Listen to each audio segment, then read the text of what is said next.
Que todos os justos se alegrem pela obra de Yahweh, toquem a harpa em louvor a Yahweh e cante a Yahweh uma nova canção. Suas palavras são de amor ao que é certo e justo. Por meio dela, ele fez os céus e todos os seus exércitos. Por sua ordem, criou o sol, a lua e as estrelas.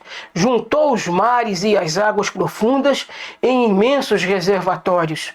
Que toda a terra o tema, e também as criaturas, pois a sua vontade, o todo foi criado. Ele desfaz os planos feitos por qualquer nação, não deixa que se realize, mas o que planeja dura para sempre, e suas decisões são eternas. Feliz é o povo que tem Yahweh como seu Criador.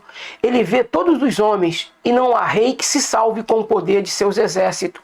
Mas seu olhar vigia e protege os que o temem e depende de seu amor. Quando houver perigo de vida, quando houver fome na terra, Yahweh o salvará. Ó Yahweh, que teu amor nos acompanhe, pois nós confiamos em ti. Eu sou o Shaul Netzerim Madagalena. É um prazer estarmos aqui hoje, irmãos, no canal Yahweh Shalaim e também no grupo Yahweh Shalaim no Facebook e também no WhatsApp. É um prazer estar com vocês aqui. E hoje, irmão, nós vamos falar da prova do que esse amigo que está aqui, quem é este amigo que está aqui que fala com vocês? Por que que eu me apresento aqui como profeta de Yahweh? E eu sei que tem muitos Yaldim que não acreditam que tem profeta, que existe ou que Yahweh possa levantar profeta, por causa da expressão a lei e os profetas duraram até João, vigoraram até João. Mas, irmãos, isso é no sentido de que elas profetizaram em verdade e em justiça. Profetizaram até João. E por fato dela ter sido profetizado até João, não significa de que não haja profeta.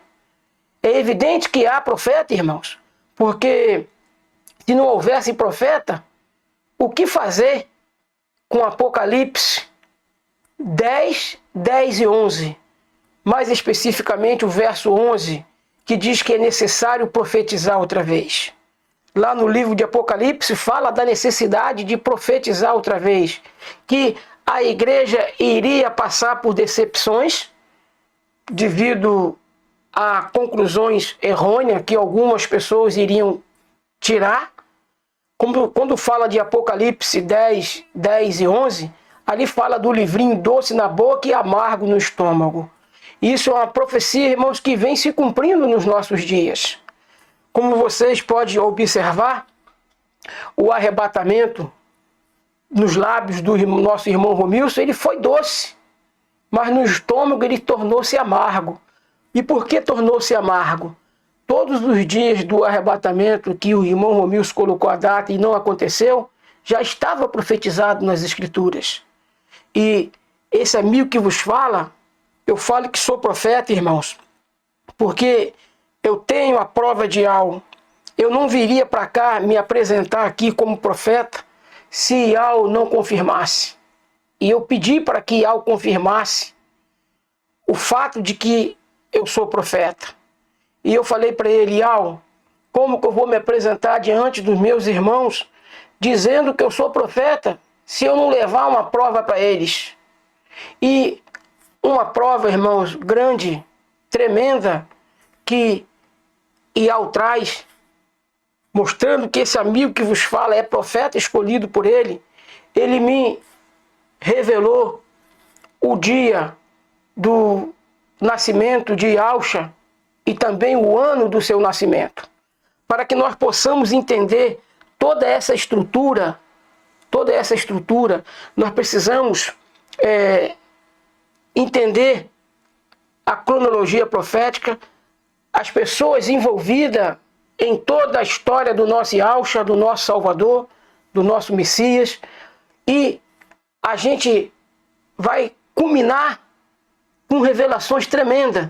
E se você que é da linhagem de profeta, se você for da linhagem de profeta e assistir esse vídeo até o final, é bem possível, irmãos, que Ial vai revelar para você o ano do arrebatamento.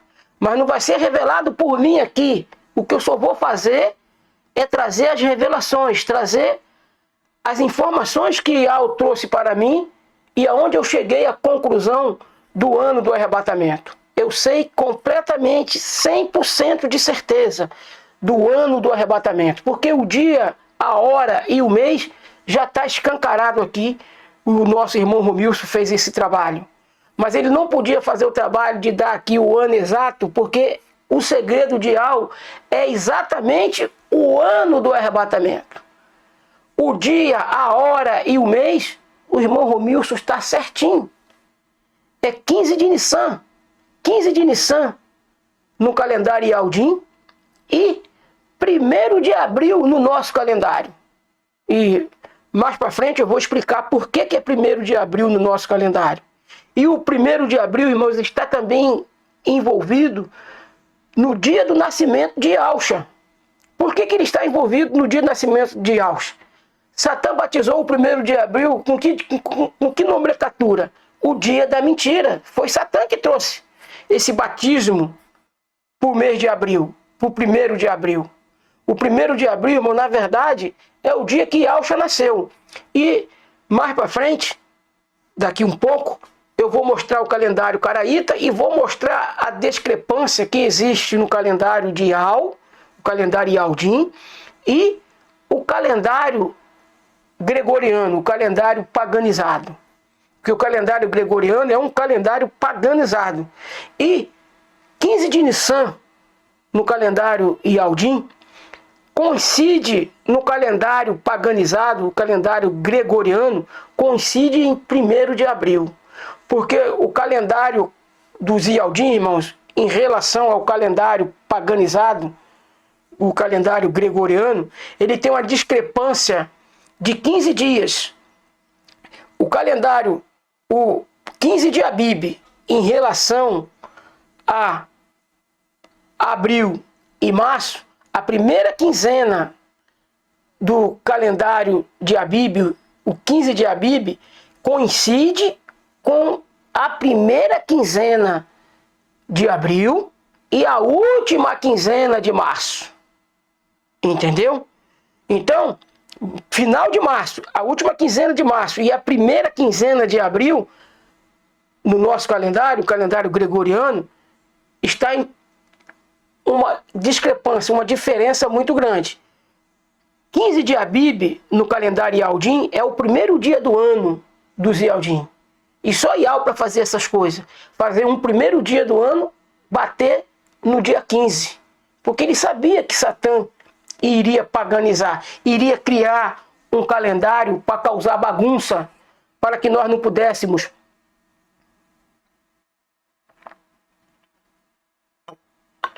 para que nós não tivéssemos condições de fazer a leitura dentro da profecia. Então, irmãos, dentro da profecia, nós temos que entender que existe a vontade de Ial, existe a presunção dos homens, tá? Porque tem profeta de Ial, irmãos, que são presunçosos. Você quer ver um exemplo disso, de um profeta presunçoso? O profeta Natã.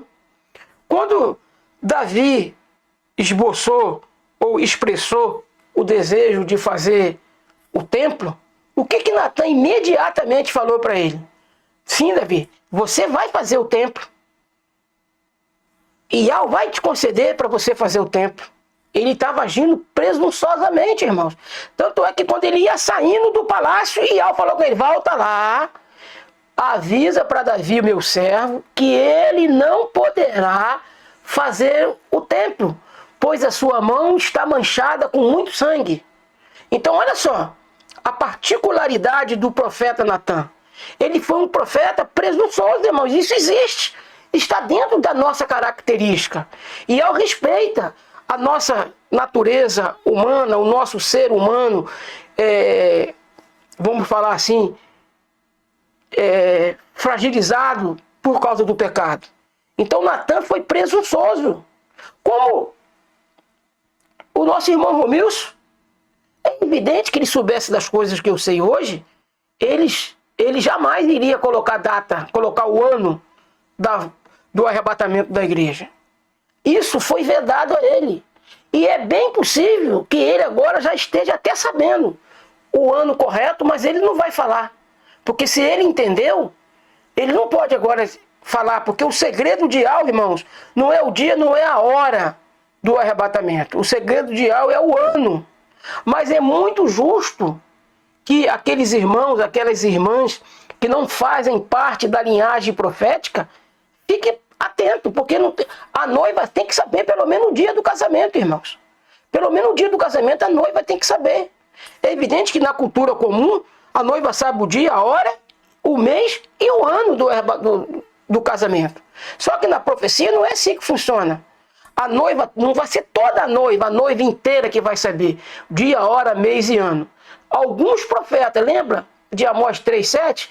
Yahweh vai revelar o segredo dele para os seus servos, os profetas. Ou seja, todo profeta é servo, mas nem todo servo é profeta.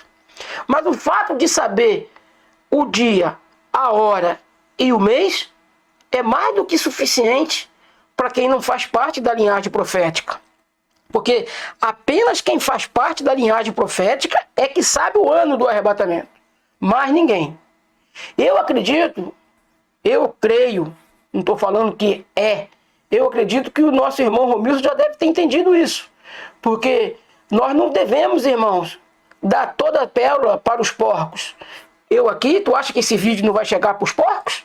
Esse vídeo chega para os porcos também, irmãos. Muito embora que não está chegando nem para todos os Ialdinhos, quanto mais para os porcos. Mas isso está acontecendo porque é o YouTube que está bloqueando, é o YouTube que não está mandando nossos vídeos aqui.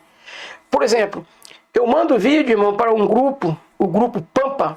Eu mando vídeo para eles, e ele é um grupo, embora seja um grupo privado, mas eles me receberam lá, e eu mando vídeo para eles. Todo vídeo que eu posto aqui, eu mando para eles. E nesse grupo tem 1 milhão de membros. Aí eu falo para você, esses vídeos que eu estou mandando para o grupo Pampa tem chegado para todo mundo, irmão? Porque se você for olhar o meu último vídeo aí, se chegar a 50, 60 visualizações, tem chegado muito. Agora imagine só em um grupo eu mando para mais de 1 milhão de pessoas. Porque o grupo Pampa tem mais de 1 milhão de membros. Tem grupo, irmão, que eu mando para que tem 400 mil membros, 500 mil membros. Aí você vai olhar lá na visualização, 50, 60, o que está acontecendo? O YouTube não está mandando. E o sistema sabe, irmãos, que eu estou aqui pregando a verdade. Então é o nosso dever, é o meu dever. Você não espera o YouTube mandar os vídeos da gente aqui para todo mundo, porque ele não manda. Você tem um trabalho a fazer junto comigo nessa tarefa. Você tem um trabalho de replicar, mandar os vídeos que aqui eu mando para você mandar para suas redes sociais. Diretamente você manda para suas redes sociais. Porque aí eu acredito que não vai ter como ele bloquear, não vai ter como eles como é que eu posso falar, boicotar, entendeu? Mas vamos continuar com a leitura, irmãos. Vamos continuar com a prova de que esse amigo que vos fala é profeta. Porque eu vou revelar aqui algumas coisas que vocês há de estar de acordo com o Ruach de Al, porque é ele que vai trabalhar na mente de vocês.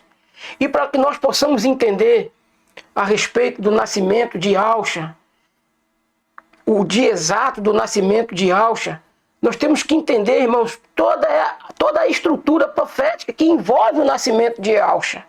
E nós temos que entender que as Escrituras apresentam Alcha para nós como aquele que abre e ninguém fecha, e fecha e ninguém abre.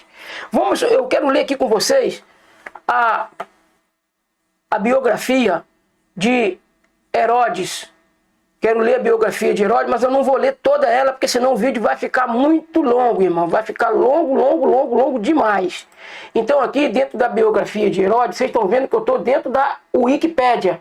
Então aqui é a biografia de Herodes, mas eu vou direto no assunto que é o foco da mensagem de hoje. Que faz parte, né? Não é o foco, faz parte do foco. E tem muito mais coisa que eu quero falar para vocês aqui. Eu quero falar aqui, tá vendo, as moedas de Herodes, mas não quero falar das moedas de Herodes. Eu quero falar sobre a morte de Herodes. Porque quando você entender, quando Herodes morreu, as coisas que estão envolvidas, deixa eu abrir aqui a câmera para vocês aqui. As coisas que estão envolvidas na morte de Herodes, vocês vão entender a contagem profética, como que ela tem que ser feita. Ela não pode ser feita sem as informações corretas. Porque, irmãos, ao estudar as profecias, ao estudar os eventos proféticos, Yahweh me revelou exatamente o ano do arrebatamento. Quando eu entendi e estudei tudo, vi o que Romilson estava trazendo. Analisei tudo, ponderei tudo. Dia, hora e mês ele está corretíssimo, mas sempre esteve errado com o arrebatamento. E não é por causa do método historicista, não é por causa dos historiadores que ele colocou a data, o ano do arrebatamento de modo errôneo, de modo presunçoso. Porque é exatamente o segredo de Yahweh, irmãos, é o ano do arrebatamento. É esse que a gente não pode aqui dizer, o ano do arrebatamento. Mas a gente pode estudar e entender e deixar que o Ruach de Yahweh fale na nossa mente. Lembrando que quando ele falar, quando ele revelar o ano do arrebatamento para você, você não tem o direito de vir para cá e ir para lugar nenhum falar do ano do arrebatamento. Para ninguém, nem para a pessoa mais íntima. O ano do arrebatamento, nem para a pessoa mais íntima.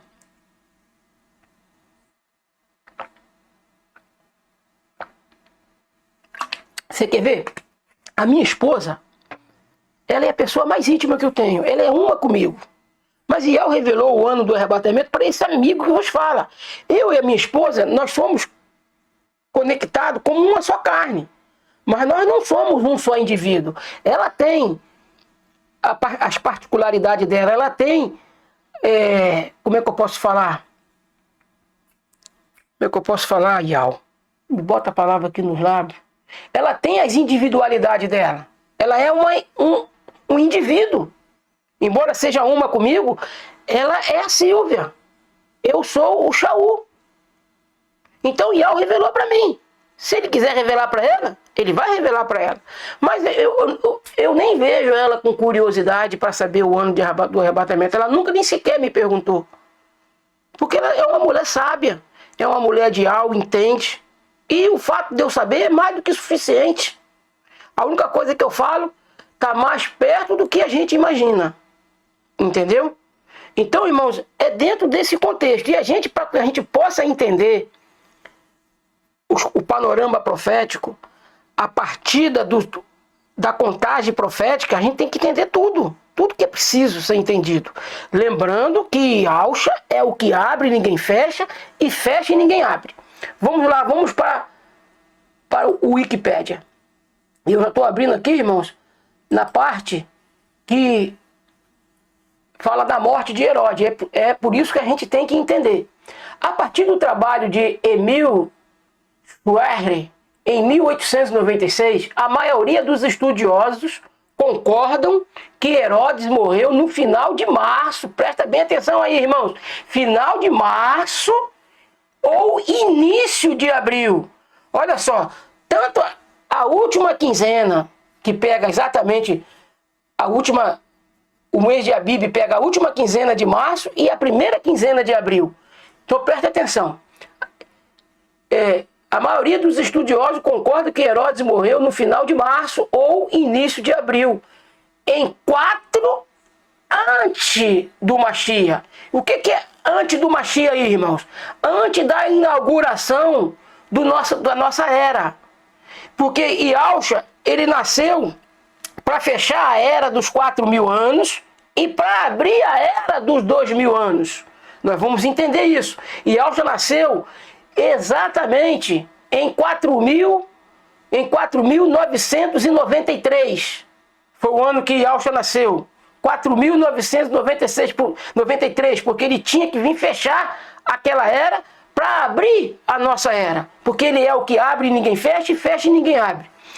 Então, evidência adicional é fornecida pelo fato de que seus filhos, entre os quais seu reino foi dividido, dataram de seus governos a partir de 4 antes do Mashiach, que está dizendo antes de Cristo, né? E Arquelau aparentemente também exerceu autoridade real durante a vida de Herodes. Joséfo afirma que a morte de Filipe, o tetrarca, tomou lugar depois de um reinado de 37 anos, no ano 20 de Tibério, 34 depois de Machia. Joséfo diz que Herodes morreu depois de um eclipse lunar. Ele fez um relato dos acontecimentos entre este eclipse e sua morte, entre sua morte e a peça, ou seja, a peça, que é a Páscoa. Um eclipse parcial ocorreu em 13 de março de 4 antes do Machia, cerca de 29 dias antes da peça, ou seja, da passagem. E este eclipse é geralmente considerado como referido por Joséfo. No entanto, pelo eclipse de 13 de março de 4 antes do Machia, antes de Cristo, ser apenas parcial e que, segundo os defensores de outra data, não ser relevante o suficiente para ter sido relatado por Joséfo. Outros estudiosos defendem o eclipse total de 8 de janeiro do ano 1 antes do Machia, como a época da morte de Herodes. Sendo assim, Herodes teria reinado até cerca de 4, tá vendo? De 4 antes do Machia e falecido em um antes do Machia, ou antes de Cristo, esse ser quer dizer Cristo. Houve, contudo, outros 2 eclipses totais em torno deste tempo. Há também os defensores de 5 antes do Machia e até mesmo um depois do Machia.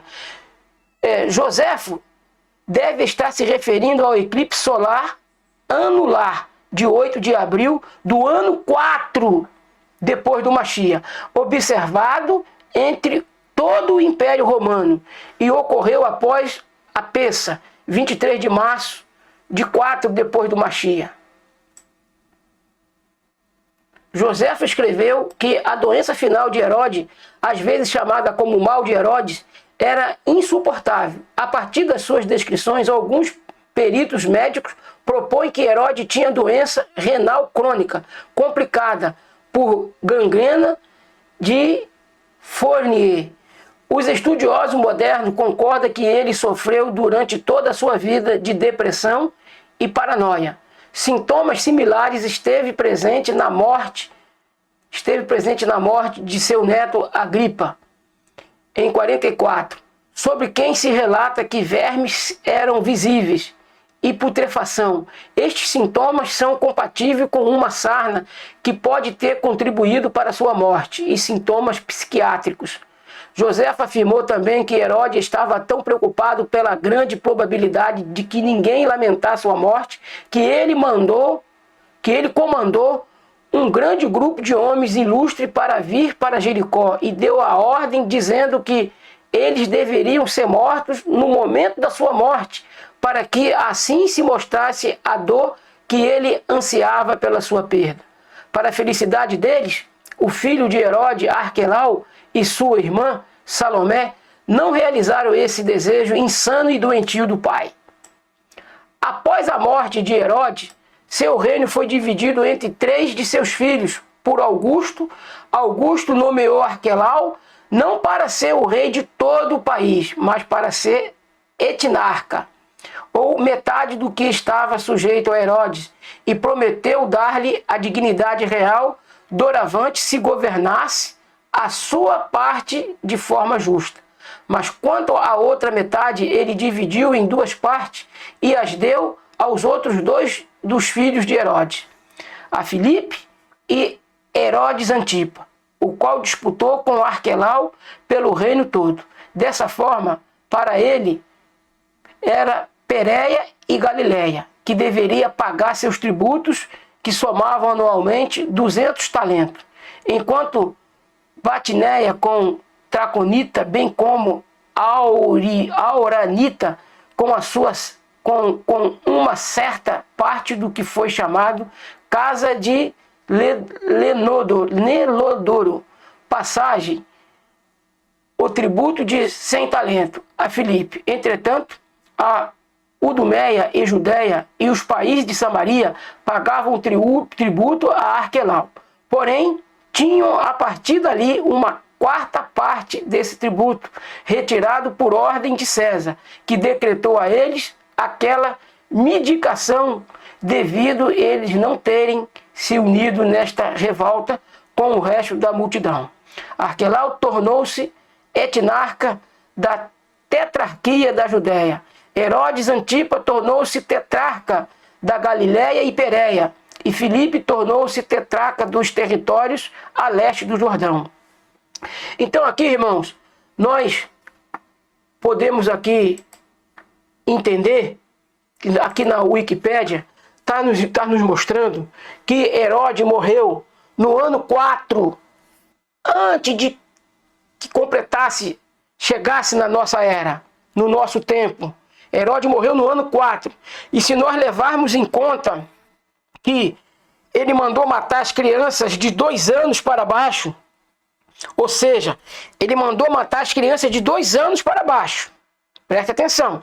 Ele morreu no ano 4 antes da nossa era. Então, quando ele morreu, presta bem atenção que eu vou falar para vocês. Quando ele morreu, Yahshua tinha 3 anos. Quando ele morreu. No ano 4. Yahshua tinha 3 anos. E você trazendo para o somatório, nós vamos ver aqui, irmãos, uma coisa fantástica. Nós vamos ver o 7. Yahshua, como sendo 7, ele tinha que fechar a era, a que ele nasceu, para abrir a era, a nossa era. E ele abre a nossa era, irmãos, com 7 anos. Ele abre a nossa era com 7 anos. Porque se Herodes morreu no ano 4 antes da nossa era, e Yahshua tinha 3 anos no ano 4 antes da nossa era. Os 3 anos de Yahshua, junto com os 4 anos da morte de Herodes, somando dá o quê? 7. Entende? Então, quando Yahshua tinha 3 anos, faltava 4 anos para ele inaugurar a nossa era. Quando Yahshua completou 4 anos, faltava-se 3 anos para Yahshua inaugurar a nossa era e fechar a era que ele nasceu. Quando Yahshua tinha 5 anos, faltava 2 anos para ele fechar a era que ele nasceu, para abrir a nossa era. E essa soma, irmãos, essa leitura, esse somatório numérico, se nós pegarmos a data real que Herodes faleceu, que Herodes morreu, no ano 4 antes de inaugurar a nossa era, antes de Yahshua inaugurar a nossa era, antes de Yahshua fechar a era passada e inaugurar a nossa. Então, quando Yahshua tinha 5 anos, faltava 2 anos para ele inaugurar a nossa era. Quando Yahshua tinha 6 anos, faltava 1 ano para Yahshua inaugurar a nossa era. E quando Yahshua completou 7 anos, irmãos, ele inaugurou a nossa era. Ele fechou a era passada, o ano 4000 foi fechado, e ele abriu a nova era, que é a nossa era. E você observa que sempre dentro de uma contagem profética, há um movimento profético a cada 2000 anos. Quando Yahweh criou todas as coisas e veio o dilúvio veio com 2000 anos. Depois que Yahweh criou tudo e o pecado entrou, passou-se 2000 anos e veio o dilúvio. Passou-se mais 2000 anos, nasceu Yahshua para fechar, porque ele tinha que fechar a era de 4000 anos. Por isso ele nasce dentro dela e abre a nossa era com 7 anos de idade. É fantástico, irmãos. E Yahshua, quando abre a nossa era, ele abre com 7 anos de idade. E foi algo que me revelou isso, irmãos. Eu tenho só a 6ª série, não tenho desenvoltura de mestre, de estar fazendo pesquisa aqui, pesquisa ali. E Yahshua que foi trazendo tudo isso para esse amigo que vos fala, porque só depois que ele trouxe isso que eu tomei coragem de me apresentar aqui como profeta. Eu não ia me apresentar aqui como profeta não, irmãos. Porque é uma responsabilidade muito grande.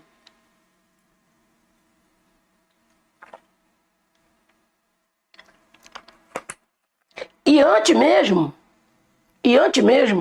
muito antes, eu estava ainda lá, na plataforma do porco, na base das denominações, quando eu conhecia a palavra, mesmo lá de um modo errado, na plataforma do porco, eu sempre li Amós 3,7, onde diz que o Criador não fará nada sem antes revelar o seu segredo aos seus servos, os profetas. Eu sempre, quando bati o olho nesse versículo, toda vez que eu batia o olho nesse versículo, Eu sentia algo completamente diferente, fora do comum. Fora do comum.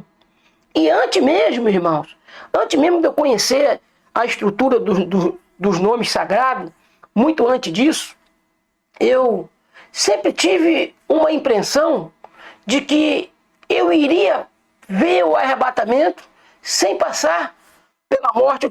Sempre tive essa impressão.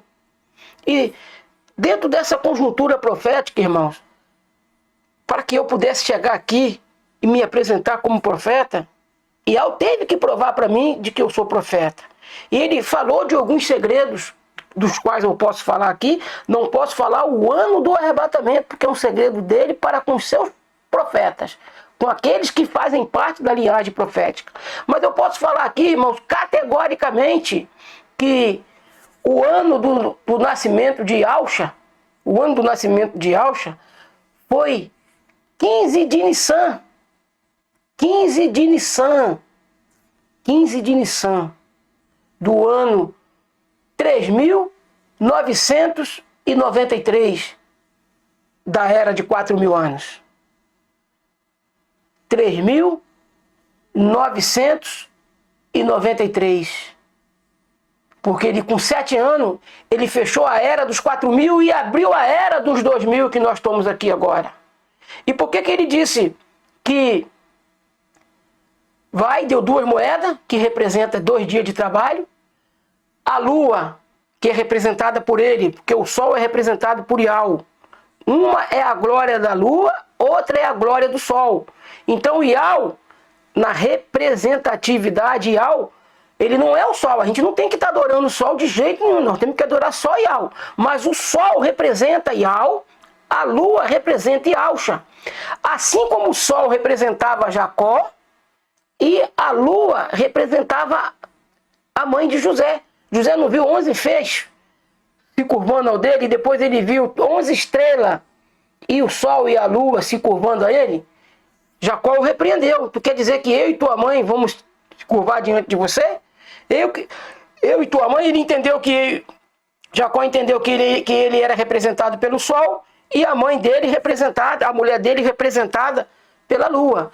E Yahusha, irmãos, ele é representado pela lua. E a cada mês, o que acontece com a lua a cada mês?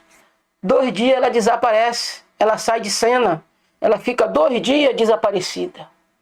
Só vai aparecer no 3º dia.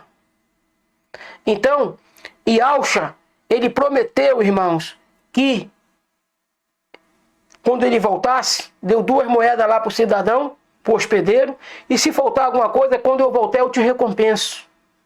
Então, irmãos, dentro dessa conjuntura profética, eu tenho o ano exato, só que eu não posso falar aqui. E nós temos que manter isso na nossa mente, que o ano do arrebatamento é o segredo de algo que só os profetas dele é que sabem. Nem todos os servos vão saber, mas todos os profetas saberão. Todos que estão da linhagem de profetas saberão o ano correto do arrebatamento, tanto da cevada como do trigo. Eu sei o ano do arrebatamento da cevada e também do trigo.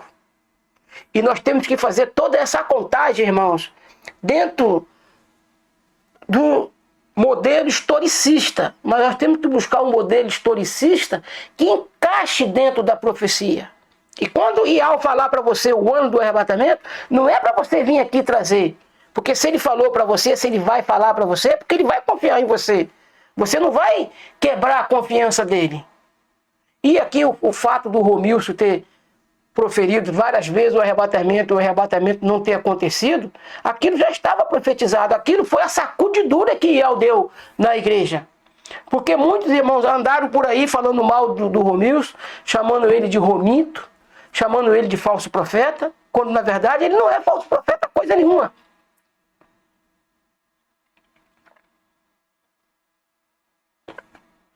Se ele é falso profeta, então Natan também era. Porque Natan disse que Davi ia construir o templo por pura presunção. O que Ial falou? Vai lá e fala para ele que ele não vai construir coisa nenhuma de templo, não. Tem muito sangue na mão dele. Natan deixou de ser profeta por causa disso, irmãos. O profeta Jonas, Iau queria que ele fosse para Nínive, pregar em Nínive. E ele, você sabe, a rebeldia que Jonas cometeu. E por isso que eu digo que o espírito que está dentro da carcaça do irmão Romilson é o espírito do profeta Jonas. Como o que estava dentro da carcaça de Johanna era o espírito de Arial. Lembra que Yaucha disse, na verdade, Elias já veio, Arial já veio e eles não perceberam? Estava falando de Johanna, irmão. Estava falando de Johanna. Então, o fato do nosso irmão Romilson ter profetizado o arrebatamento e ele não ter acontecido, foi a operação do erro que Iau mandou para que aqueles que não receberam o amor da verdade, na hora H, não tenha desculpa, seja indesculpável naquele dia. Entende? Por isso nós temos que ter muito cuidado com as maledicências. Deixa eu mostrar para vocês agora aqui o calendário caraíta e como ele se configura. O calendário caraíta, eu estou mostrando aqui porque eu ampliei parte dele de baixo, eu vou mostrar a parte de baixo também para vocês, mas primeiro nós vamos trabalhar nessa parte de cima aqui.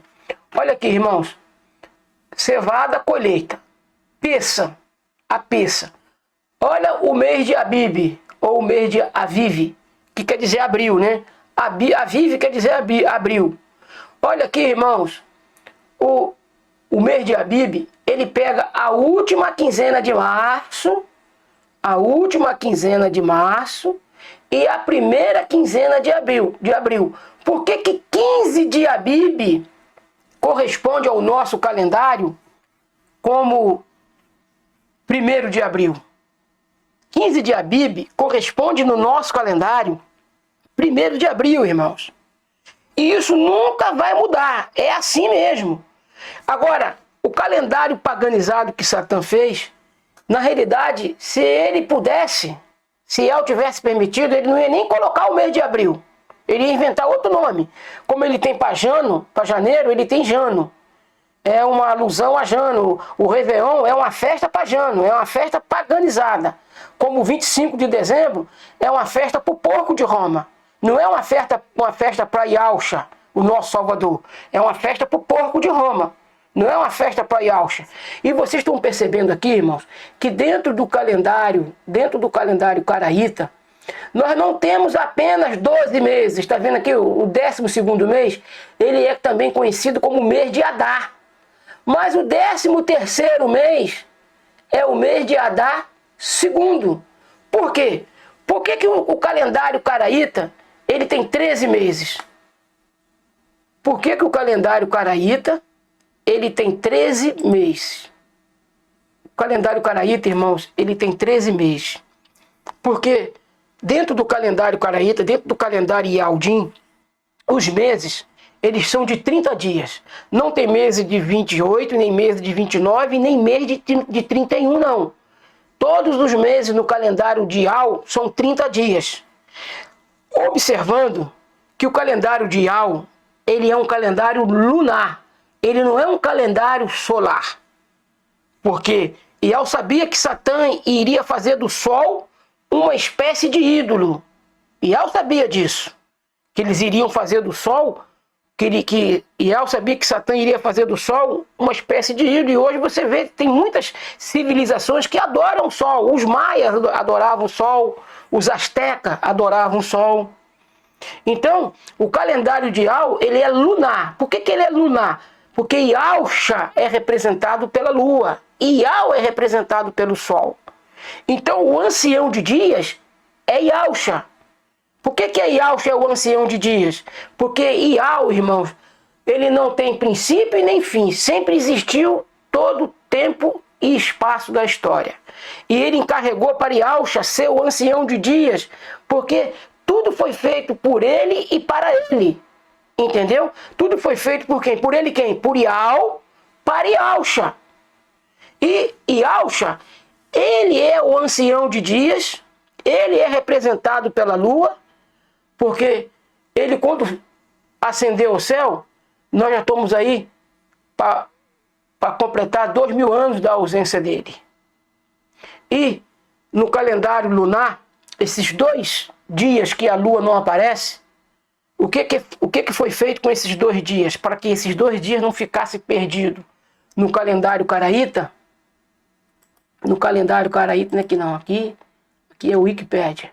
No calendário caraíta, como vocês podem ver aí, no calendário caraíta tem o 13º mês.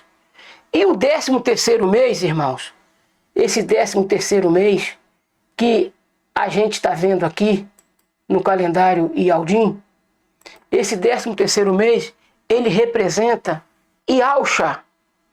Esse 13º mês representa Iauxa. Porque são quantas tribos? Quantos apóstolos? 12 tribos, 12 apóstolos. E quem é o cabeça que guia essas 12 tribos, esses 12 apóstolos? Iauxa. Iauxa. Na realidade, irmãos, dentro do calendário Ialdim, os meses, eles são contados no mesmo número de tribo e também de apóstolo. Mas quem é o 13º? É aquele que escolhe, é o mestre, é o que qualifica, é o que abre e ninguém fecha, e fecha e ninguém abre. Entende, irmãos? E por que Satã, ele paganizou o calendário gregoriano e chamou 1º de abril como o dia da mentira? Porque ele sabe que foi nesse dia, no calendário criado por ele, o calendário paganizado, que o 15 de Nissan coincide com o 1º de abril no calendário de Satã. Por isso Satã batizou o dia de 1º de abril como o dia da mentira. Mas a gente sabe que não é o dia da mentira, é o dia da verdade, é o dia que Iauxa nasceu. Iauxa nasceu no ano 3.993, porque ele tinha que vir para fechar aquela era e abrir a nossa, irmãos. Ele é o que abre e ninguém fecha, e fecha e ninguém abre. Vocês estão entendendo a conjuntura das coisas que eu estou falando para vocês aqui? Vocês estão entendendo, irmãos? E eu quero abrir aqui também a Bíblia com vocês. Quero abrir a Bíblia com vocês aqui. Que nós vamos falar aqui de Ruth. Nós vamos ler um pouquinho aqui. Assim Noemi voltou e com ela Ruth, a Moabita, sua nora, que veio do país de Moabe. E chegaram a Belém no princípio da cega, ou seja, da colheita da cevada. Tá vendo, irmãos? No princípio da colheita da cevada. E olha só aqui, irmãos, uma coisa bem interessante. Vamos aqui no calendário caraíta outra vez. Olha aqui, irmãos. Cevada, colheita. Olha onde, olha o mês. Olha o mês aqui, ó, Pessa, ó. Pessa, a Páscoa. Olha o mês que a cevada foi colhida, irmãos.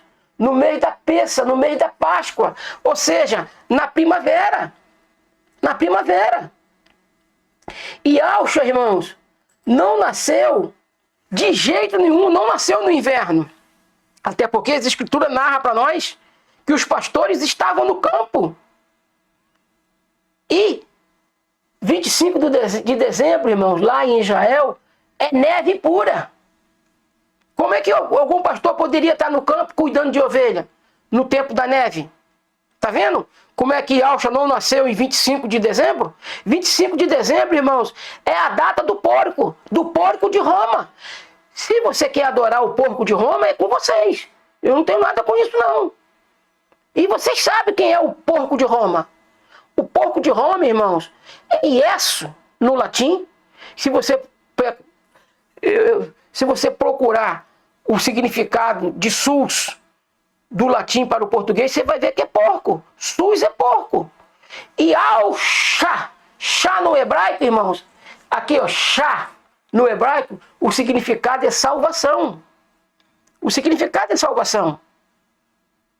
Eu vou ver se eu consigo aqui abrir aqui o Google Tradutor e colocar ele aqui em alguma janela. Deixa eu ver se eu consigo aqui abrir o Google Tradutor e colocar ele aqui em alguma janela para que eu possa fazer aqui com vocês. Fazer aqui com vocês uma soma interessante, como é que eu posso falar? Aqui, ó. Deixa eu ver se eu consigo Iessos. Deixa eu ver se eu consigo captar essa janela aqui. Deixa eu ver se eu vou conseguir, irmãos, captar essa janela.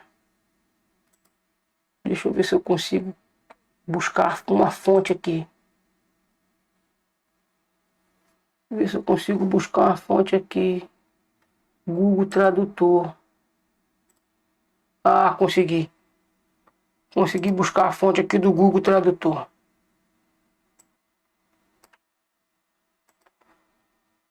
Vocês estão vendo aí, né, meus irmãos? Aqui, ó. Iesu, do latim para o português. Iesu é Jesus no latim e aqui Jesus no português. Agora observe o que vai acontecer aqui, irmãos. Ó. No lugar de Jesus apareceu esse o quê? Esse. Agora é o que vai aparecer. Esse porco, irmãos. Qual é a parte que está faltando para que vocês possam entender a passagem que fala de... Agora deixa eu ver aqui. Nós estamos com a Bíblia aqui, mas eu preciso também abrir a Bíblia aqui. Deixa eu ver aqui a Bíblia. A Bíblia de hoje. Ela está aberta aqui. Agora eu vou abrir com vocês em Matitial, que é também conhecido como Mateus. Matitial 24:15. 24:15. Matitial 24:15. Não, é Matitial, capítulo 24. Matitial 24:15. Muito bem. Olha só, presta bem atenção aí. Deixa eu ver se está aparecendo para vocês. Tá. Olha só. Quando, pois, virdes está no lugar santo, ou no lugar sagrado, a abominação de desolação predita pelo profeta Daniel. Quem lê, entenda. Então os que tiverem na Judéia fujam para os montes. Então, irmãos, aqui em Matitial está dizendo assim: quando pois virdes está no lugar sagrado ou no lugar santo, a abominação da desolação predita pelo profeta Daniel, quem lê, entenda. Nessa tradução aqui, quem lê, entenda, está entre parênteses. Deixa eu ver se eu acho um que não esteja entre parênteses. Porque eles são maliciosos, irmãos. Coloca entre parênteses que é para dizer que não está lá. E isso está lá. Quando, pois, virdes que a abominação da desolação de que falou o profeta Daniel está no lugar santo, quem lê, entenda. Agora, o que é necessário a gente ler e entender? O que é necessário, irmãos, a gente ler e entender? É exatamente isso aqui, ó. Quem lê isso aqui, ó, por exemplo, Iesus é Jesus no latim. Jesus no latim, ó. Iesus é Jesus no latim. E aqui no português é Jesus com J aqui, você tá vendo? Olha assim, Iesus. Agora, o que a gente precisa entender quando a gente vê o abominável da desolação? Para saber quem é o abominável da desolação. É entender o significado do nome. Olha aqui, ó. Aonde está escrito Jesus, olha o que vai aparecer quando fizer isso aqui, ó. Tirar uma letra aqui, ó. Apareceu esse. Esse o quê? Tira mais uma letra. Esse porco. Então, irmãos, Yahshua, ele não é símbolo de um porco. Yahshua, o símbolo de Yahshua é um cordeiro. Eis o cordeiro de Yahshua que tira o pecado do mundo. Então, Yahshua, aqui, ó, lá no hebraico, Shá, salvação. O significado dessa palavra Shá é salvação, ou seja, salvação de Yahweh. Yahweh salva. E nós vemos que em Atos 4:12, deixa eu abrir Atos 4:12. Atos 4:12. Atos 4:12. Atos 4:12. Atos 4:12. Olha o que está descrito em Atos 4:12. Presta bem atenção. Atos 4:12. Isso é fundamental, irmãos. A nossa salvação, o livramento no arrebatamento, vai depender disso aqui, ó. Atos 4:12. Presta atenção. E em nenhum outro há salvação, porque também debaixo do céu nenhum outro nome há dado entre os homens, pelo qual devamos ser salvos. Então, só existe um único nome que a gente deve ser salvo. E a gente tem que buscar esse nome, irmãos, na origem dele. Porque a salvação, ela vem do Zeudim, ela vem do judeu. João 4, 22. Aqui, ó. João 4, 22. Olha o que diz para nós. Vós adorais o que não sabeis. Nós adoramos o que sabemos. Porque a salvação vem dos judeus. Vem do Zeudim. A palavra que deveria estar aqui no lugar de judeu é Zeudim. Povo de Al. Entendeu, irmãos? Se a salvação vem do Zeudim, povo de Al, ou seja, a origem da nossa salvação, ela não pode estar em nenhum outro idioma, a não ser no hebraico. Porque só tem um único nome que importa que sejamos salvos por ele. Não é Iesu no latim, não é Jesus no português, não é Diesel no inglês, e não é Yeshua HaMashiach no aramaico, irmãos. Nenhuma dessas línguas que eu falei aqui é o idioma aonde Yahshua nasceu. Lembra que quando ele aparece para Shaul na estrada de Damasco, ele disse: Saulo, Saulo, por que tu me persegue? Observe que ele conversa com Saulo em hebraico. A Bíblia fala bem claro. Conversou com ele em hebraico, porque era o idioma de Yahshua. Ele nasceu dentro desse idioma, dentro da cultura Yaldim, que a gente conhece hoje como cultura judia, judeu. E o judeu, irmãos, vamos considerar, o judeu, qual é o idioma que o judeu fala? O hebraico. Então a salvação está neste nome, nessa estrutura. Se você invocar o nome dele, diz. Se você invocar Jesus, se você invocar Iesu, se você invocar Yeshua HaMashiach, você vai, ó, chupar dedo na grande tribulação. Você vai ficar a ver navio na grande tribulação, porque não há salvação em nenhum outro nome. Não tem nenhum outro nome que importa que sejamos salvos. Somente em nome de Yahshua, o Mashiach. Esse amigo que vos fala, eu sei dia, hora, mês e ano. O dia, hora e mês está escancarado aí na internet. Todo mundo que faz parte do Zeudim sabe o dia, a hora e o mês. Só não sabe o ano. Alguns poucos Zeudim sabem o ano, como esse amigo que vos fala. Algumas outras pessoas sabem o ano, porque Yahweh já revelou para elas, dentro das entrelinhas das escrituras. Entendeu, irmãos? O que eu posso falar aqui é que a agenda global, ela está determinada para ser concluída até 2030. 2030 é um ano pentagrama, porque o somatório de 2030, se você somar os números de 2030, você chega no número 5. 2 mais 0, 2, mais 3, 5, mais 0, 5. Então, 2030 é o ano que a agenda global fica pronta. 2031 é o ano do hexagrama. 2031 é o ano do hexagrama.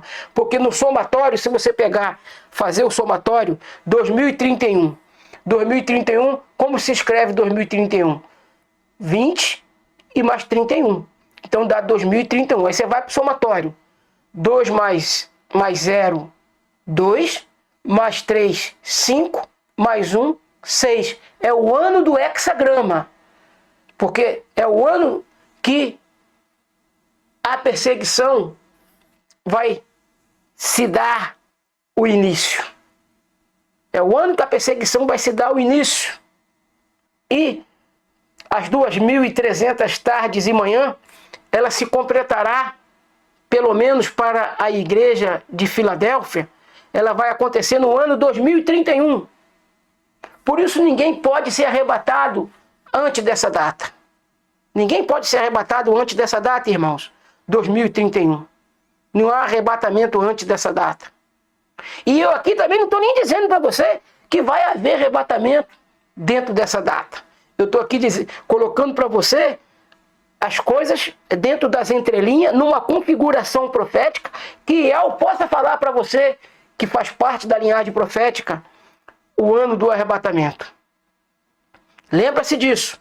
De 1º de janeiro a 31 de dezembro do ano 2031, ainda é 2031.